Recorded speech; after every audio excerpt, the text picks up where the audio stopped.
নমস্কার। কবিতায় কথা বলিতে আমি সুশান্ত। আজ পরিবেশন করছি রবীন্দ্রনাথ ঠাকুরের লেখা পুতুল ভাঙা। ৭-৮-২৭। আমি বলেছিলাম বলে গুরু মশাই আমার পরে উঠল রাগে জ্বলে। মাগো, তুমি ৫ পয়সায় এবার রথের দিনে সেই যে রঙিন পুতুলখানি আপনি দিলে কিনে। খাতার নিচে ছিল ঢাকা, দেখালে এক ছেলে। গুরুমশাই রেগে মেগে ভেঙে দিলেন ফেলে।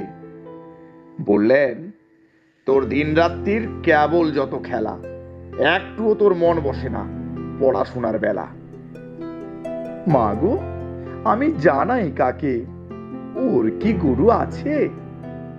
আমি যদি নালিশ করি এক্ষুনি তার কাছে, কোন রকম খেলার পুতুল নেই কি মা ওর ঘরে? সত্যি কি ওর একটুও মন নেই পুতুলের পরে? সকাল সাজে তাদের নিয়ে করতে গিয়ে খেলা, কোনো পড়ায় করেননি কি কোনো রকম হেলা? ওর যদি সেই পুতুল নিয়ে ভাগেন কেহ রাগে, বলো দেখি মা, ওর মনে তা কেমন তর লাগে?